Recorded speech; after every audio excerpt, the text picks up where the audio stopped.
One of our core offerings is called the IV&V, and that is independent verification and validation. This is one of the things that we bring to market that is highly unusual and a major differentiator for us. If you think about this, first of all, what's the brilliance in this? Well, part of the brilliance is that this is not something that we invented. This is actually applying legacy military technology to today's system development efforts. When the military hires a contractor to build a system that fires a missile, they have to test it a certain way. They insist that it be tested a certain way so that in the point of contact in combat, when you press that button, they want to be certain that the missile is going to fire. Well, we understood that rigor and arguably understood it better than anyone. And we went about automating it so that we took out the human component or reduced it significantly, which means faster and less expensive.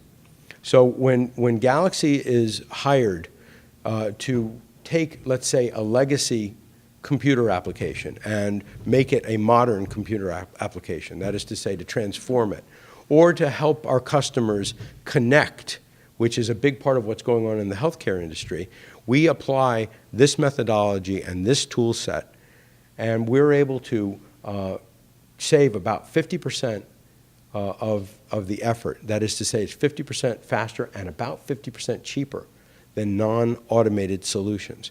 And our customers, who are in a constant state of adapting their systems, appreciate the fact that we can take the functionality that resides in a legacy system and move it to the desired future state. So if you think about healthcare, just as one market segment, what do we all know? Well, we're in the midst of the Affordable Care Act. That means all the systems have to be responsive to the regulations of the Affordable Care Act. Now, if you remember the transaction volume that I mentioned earlier, 40 million transactions a day. When it comes time to change a system like that, if you get it wrong, there are two things that happen. First of all, people don't get their prescriptions. They actually don't get their medicine, or it's incorrect, or goes to the wrong address, or it's not the right dosage. Yeah, thank you. And so you have that issue. Also, the government in the Medicare space will fine you, and the fines are hefty. You can get a $10,000 per transaction fine. So if you think about these entities, now you're thinking about, okay, what can I do to be certain that my systems are going to work properly? And you look at the Galaxy Solutions IV&V and you say, we can employ this methodology in order to ensure that our systems run correctly and that they're auditable, that we can actually show how the system functions in a way that will prove to any agency that we're in compliance with their rules and regulations. So that's a big deal. That's a big deal in healthcare, and it's a big deal outside of healthcare, because what do we know? We know all these businesses are relying on their systems today in ways that are much different than in the past. Can't imagine any business today functioning properly if their systems are not working. Not one. If you're talking about, being in the coffee business, if the system isn't working properly, you don't get your delivery of beans. Or if you don't, you don't have a point of sale system that's working properly, you don't know what your customers are buying. It breaks down immediately. So the idea is that all these businesses are actually information technology businesses. They apply the information technology to a certain segment. They may build cars, or they may make mortgages, or they may sell coffee. It doesn't matter. The point is, everyone is in the information technology business. Every business is dependent on their systems, and if those systems begin to fail, those businesses begin to fail. So strategically, we understood that this essentially military rigor would apply directly to the healthcare business and other businesses. So being good at it made some sense for us. And you can see here how it essentially works. But without getting into the nuts and bolts, we take a legacy application, we map it, we use automation to do so, we archive all of the functionality, and we're able to produce a future state model that will port that information where it needs to go.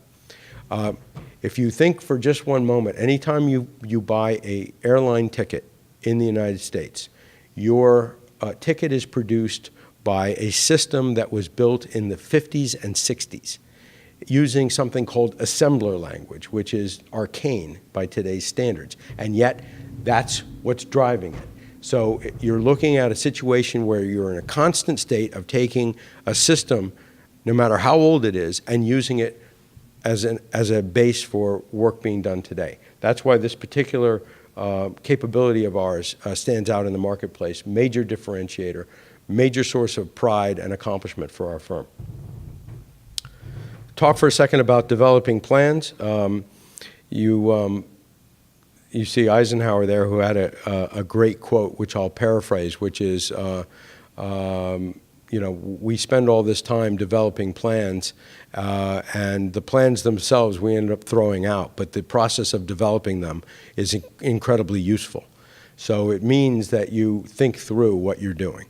And that is exactly right. You have to spend a lot of time as the CEO thinking through what you're doing and challenging your teams to put your good ideas on paper or electronically and think through where this is going.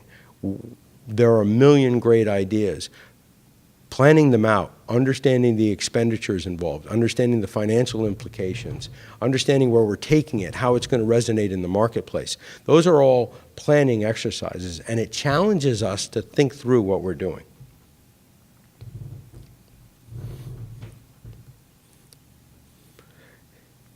When you move from developing plans to communicating, and we took the shot to put a couple of great communicators as representatives. But the idea here is communication is constant, it's a requirement, and doing so has to be repeated over and over and over again.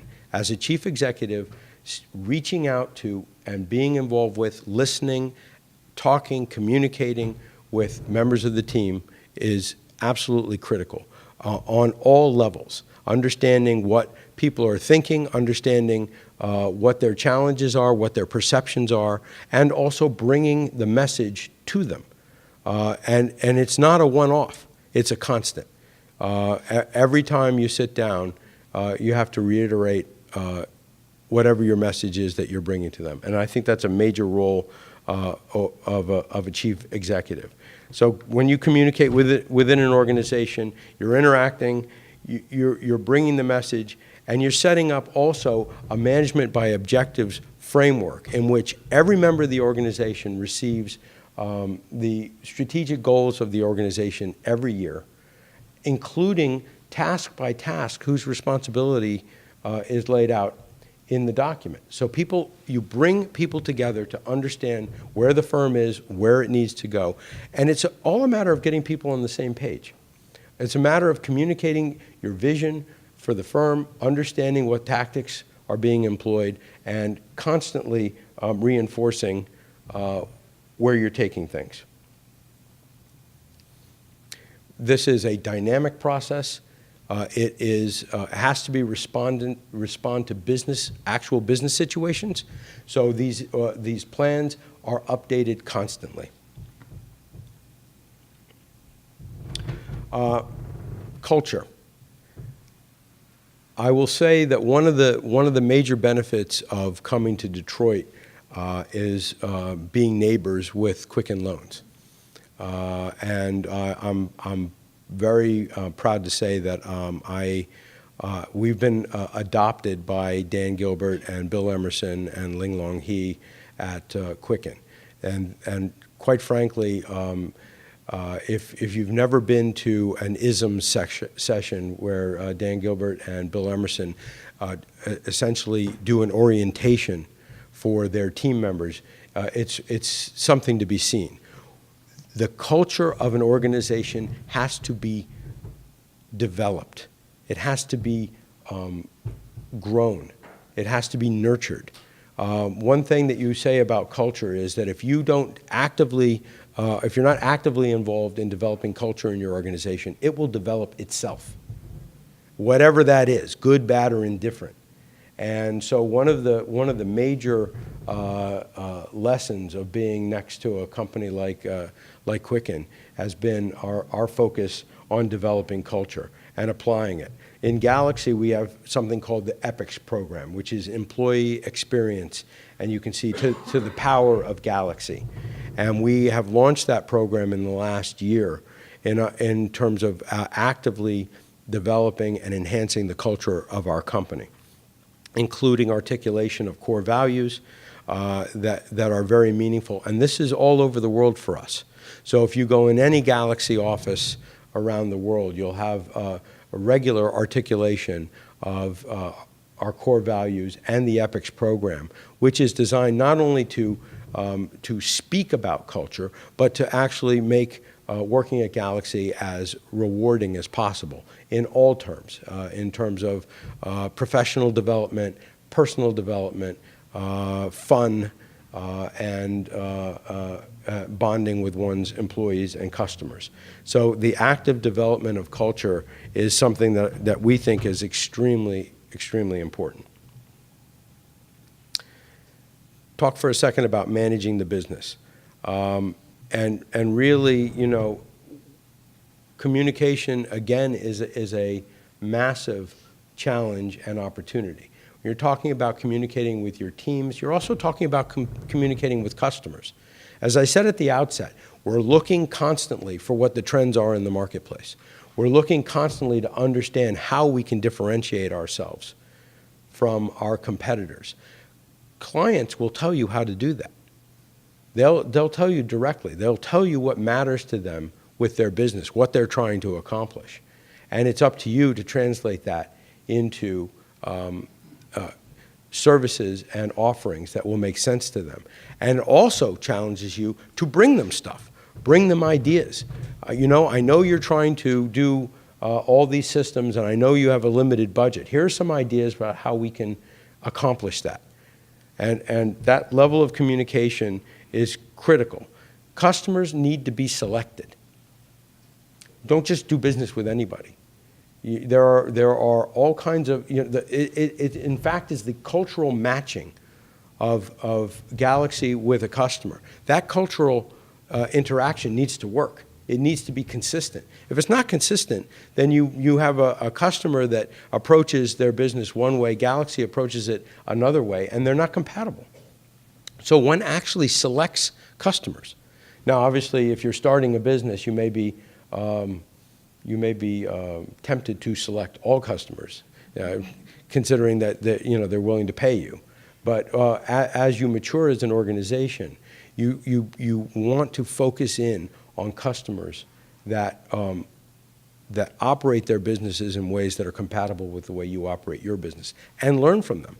And I'll use the Quicken example again. I mean, you know, when you interact with a company like that, it's extremely positive. There's a lot to be learned and exchanged, and a willingness on the part of the customer and the service provider to come together to advance the customer's business. And it's good, it's great stuff, but that's an active process. Our global footprint, just a moment on that. We're here in Detroit. The way you do business in Detroit, certain elements are the same as doing business in India or doing business in China. Certain elements are very different. You have to, as a chief executive, understand those differences. Understand the cultural differences of the country, the strengths and weaknesses that are inherent in the people there, and bring out the best in everyone without sacrificing your core cultural bias as well. So the idea here is that different societies, different countries have advantages and challenges. And so it is not a one-size-fits-all type of an arrangement in terms of how you succeed in these marketplaces, how you manage employee relationships. And this is an area where empowerment of your management teams is so critical, of putting team members in place that are able to operate independently, understand how to bridge the gap between different geographic locations. In our audience is Suresh Pandey, who is the man who built our Indian operations and has relocated here to Detroit to continue to build out our operations here. So Suresh started our Indian operations with no employees, and we have over 1,000 people in India at this point in time, all based on the fact that Suresh took responsibility, helped us bridge the gap between the cultures in the United States and in India, and has done a fantastic job and is now applying that here in the U.S., which in my mind represents the leading edge of another trend, which is people coming from offshore to live and work here in the United States and here in Detroit in particular. Research, market research from wherever it comes, critical. Coming from customers, I love it coming from customers. CIO, CEO comes out of a meeting with the board and says, hey, we got to do something. We wound up in India because the chief information officer of one of our largest customers says, you know what, we have somebody from one of the Indian firms on our board now. And that individual is telling our board and telling our senior management that this work can all be done offshore. Now, Galaxy was a domestic service provider. They start talking about going offshore, and we're thinking, that kind of leaves us out. So we thought, okay, what is involved in this? So you have the right combination of being naive and being ambitious at the same time, and we say, hey, is there any reason we can't go to India? Is there any reason that we can't have operations there? Is there some inherent challenge in that? And of course, it's very difficult, but we did it. And we did it to remain competitive. So instead of being an Indian company coming to the US, we were an American company with workforce in India, which was inherently reassuring to our customers. We had been providing them with services all along. They were not being handed off to an entity that they were not comfortable with or didn't quite understand or figure out. They were working with Galaxy, which they'd been working with for years anyway. That's a decent example of taking what was in essence market research, the trends that are going on in the industry, and saying, okay, this is what we're going to need to do to remain competitive. Otherwise, we're going to be taking a step back. Mission critical activities, as I mentioned, there are all kinds of challenges in running an international business. You can start with currency and language. We're going to be opening up in Brazil. They speak Portuguese in Brazil. They don't speak English. Now, I don't speak Portuguese, and I'm barely talented in English, so you can imagine what the challenges are there. And yet, we'll need to manage that. And we're going to have the right management team in place in Brazil to help translate what's going on there. It's an inherent challenge when your workforce is talking in one language and you don't speak that language. And it's extremely difficult to understand because, you get the equivalent in Portuguese of them saying, this guy's out of his mind. You say, what did he say? No, he didn't say anything. Whatever it might be. So the idea here is that each of these areas have challenges. It's a difficult thing, but obviously very rewarding because we're going where the talent is. We're here in Detroit because of the talent that's here, the opportunity that's here. We will be in Brazil for the same reason. We're in India for the same reason. We're here because it's good business to be here. And that's incredibly important. We're in Detroit because of the need to drive quality systems. If you can imagine what our competitors, the large offshore outsourcing firms, they're trying to deliver quality from half a world away. It's a 10.5-hour time difference between India and the United States. So if you're having a critical meeting about building a piece of software that's going to process tens of millions of transactions and will ruin your business if it doesn't go right, getting on a conference call at 9:30 at night and trying to understand 40 people on the other line that are speaking accented English is challenging. Not to mention missing the proximity. And the point is, at Galaxy, our people are incredibly talented, and we've done a great job of actually mobilizing that workforce in a way that makes sense, with about a 50-50 onshore-offshore mix. See, that's how you deliver quality. And that was an awareness and a tactic that satisfies the strategic goal of delivering systems of high quality at reasonable prices. So we've actually been able to mobilize that workforce, both domestically and offshore, and deliver systems in a way that make a ton of sense for our customers, and in a way where our competitors are challenged. Thank goodness we are seeing some of the offshore firms now enhancing their footprint inside the United States, including here in Michigan. And that's a good thing. And that'll be a good thing, like Ali Frazier, that'll make us all better. We'll be competing to put the best product out there that we possibly can. I think I'm stuck. I have an idea. Great. So as I mentioned, outsource to Detroit. Just a very quick and a couple of comments here. We came here and we are here because it's good business to be here. But we also came because we thought there was an opportunity to take technology and use it to add to the commercial base of this city. That we felt that that was a highly portable thing that we could bring here. We don't need to build enormous factories and get into the, the steel bending business or whatever might take an enormous capital budget. Detroit's a cool place. This is a very, very exciting place to be. And it's exciting for young people, older people, doesn't matter, okay? So that means quality of life can be realized here. Obviously, the city has its challenges, and we see every day. We actually just saw Kevin Orr an hour ago at breakfast. We weren't having breakfast with him. We barged in and knocked the coffee off his hand and said, hey, how are you? The idea here, though, is that one way or another, the city needs to get on its feet. And if this is the path that the leadership has chosen, then let's go forward and get the city into a place where people want to come and live here. And we spread that particular word. For us, outsource to Detroit is a mantra for doing good business inside the United States, doing good business here in Detroit, and the fact that we're promoting it because it's in our business interest to do that. We want people to live and work here. We want competitors to come here. We don't want to be the only firm, technology firm in Detroit. We want there to be a ton of them.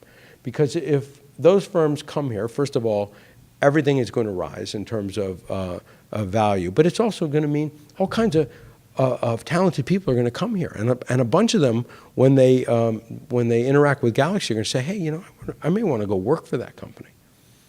I want to be here in Detroit. So we've been promoting Detroit heavily, and as it's often mentioned, we were the first technology firm to come here that did not have ties to Detroit and Michigan. And I've said before, and I'll say again, that before January of 2010, I had not set foot in Michigan ever in my life. Came here because of the opportunity to do business here. That's a good reason to come here. I appreciate everyone that grew up here, and I understand the emotional ties. But if it didn't make business sense, we wouldn't be here.